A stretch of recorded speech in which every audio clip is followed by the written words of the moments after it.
Okay, for this portion of the notes, we are going to be on page 52 in module 4. So we just talked about the distributive property. Now what we're going to do is undo the distributive property. So in other words, we are going to factor. And so remember that factoring is that new vocab word that you should have written down before that other video.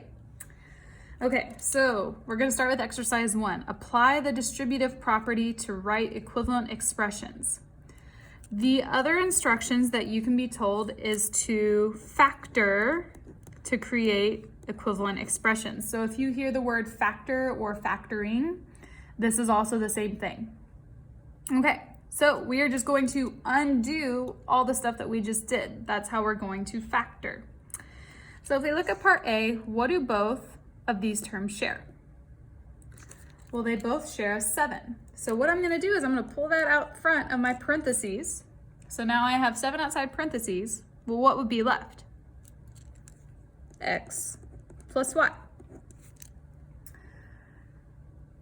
And we can distribute this back out to see if we get the same answer. So we can distribute this 7. Well, then we would get 7x plus 7y.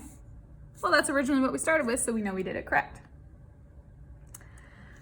Okay, part B. So on this one, we don't have the same numbers like we had up in part A. However, this is where it comes into what we've already done before. So remember back before Christmas break, we would find the greatest common factor. In other words, we are factoring, so we are going to find the greatest common factor between 15g and 20h. Well, the greatest common factor between 15 and 20 is 5. So we can factor out a 5. Well, then think about what would be left inside the parentheses. 15 divided by 5 would be 3, and then of course we have to keep g with it, so 3g. Well, 20 divided by 5 would be 4, so we have plus 4h. And once again, if you're not sure that you did it correct, distribute back out and check to see that you have the correct answer. So 5 times 3g would be 15g, then plus 5 times 4h would be 20h. Hey, I can see that was the same as what I started with. So on these, you should always get them correct because you can always go back and check to make sure you have the right answer. Okay, on part C, what's the greatest common factor between 18m and 42n? 6. So we factor out a 6. On the inside, 18 divided by 6 would be 3, so we have 3m plus 7n. Once again, you can distribute it back. On part D, what's the greatest common factor between 30a and 39b? 3. So then we would have 10a plus 13b. And if you're ever struggling to find that greatest common factor, remember that you can use that ladder method where you set it up and then you multiply whatever numbers you have on the left together. Also, whenever you are factoring, you can look at the numbers on the insides, those coefficients, and see if they share anything else. So we can see that 10 and 13 don't share any other factor, so that means I know that 3 has to be the greatest common factor. Okay, well part E is just a smidge different. What do you notice they both share on this one? Well, they both share the variable f. So let's factor out that variable. So we're going to pull out f to the front, open up parentheses. Well, what would be left? 11 plus 15. There, we just factored it. So it also works for variables. Part F, well, what do you notice again? What do they both share? Both the terms share h. So we factor out h inside parentheses. We have 18 plus 13. You remember whenever we would combine like terms? Well, if we look at E, 11f plus 15f. Well, we have a total of 11 here, a total of 15 here.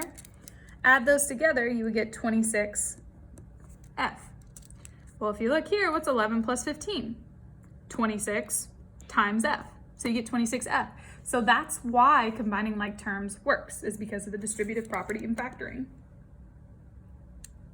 All right, G and H. Let's find the greatest common factor. It is indeed 11. So then when we factor it out, 55 divided by 11 would be 5m. Well, what's going to be left of this 11?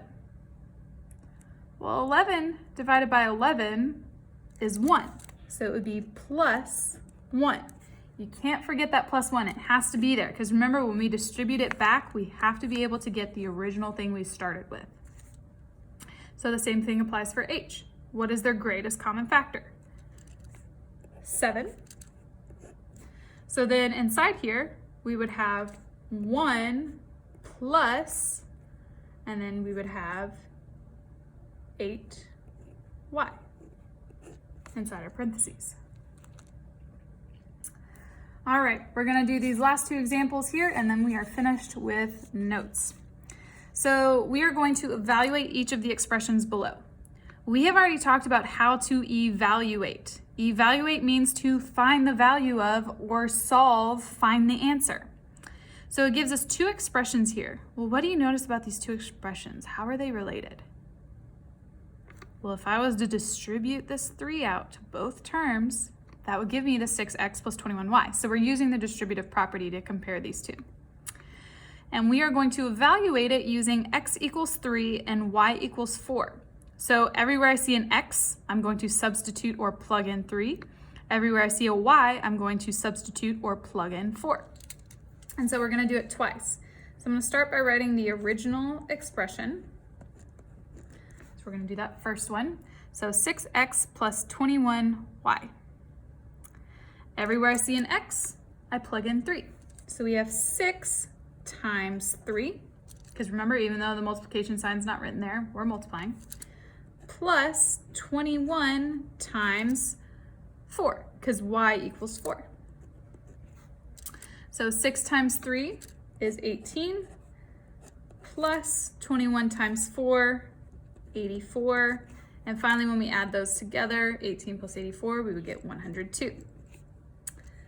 All right, now let's do it with the other expression. So I'm going to first start by copying it down. So 3, and then in parentheses, 2x plus 7y. We're going to substitute and plug in. So everywhere I see x, plug in 3. Everywhere y, 4.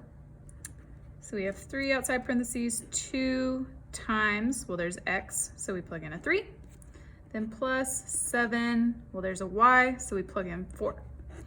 Following order of operations, we go inside our parentheses. First, we have to take care of 2 times 3. So we have 2 times 3, which is 6, plus 7 times 4, which is 28. And then when we add those together, we would have 3 outside of our parentheses, and then that would be 6 plus 28, which would be 34. So now we have 3 times 34. And 3 times 34 gives us 102. And so we can see that we get the same answer. I want you to try part B. So pause the video, give it a try, then come back and check. All right, so we plug in 6 everywhere we see G. So 5 times 6 plus 7 times 6. 5 times 6 is 30 plus 7 times 6, which is 42. So we would get an answer of 72. Let's check the other one. Everywhere we see G, we plug in 6. So we have 6, then in parentheses 5 plus 7. Taking care of parentheses, 5 plus 7 would give us 12. So then we have 6 times 12, which is also 72. Okay, now what you're going to do is work on this distributive property and factoring practice. So for this, if you're in class watching these notes, you may work with a partner as long as that partner is also finished with notes already, or you may just work individually. When you're finished, you want to go up to the board and check the answers to make sure you have them correct, and then get a stamp on your paper whenever you have them all correct.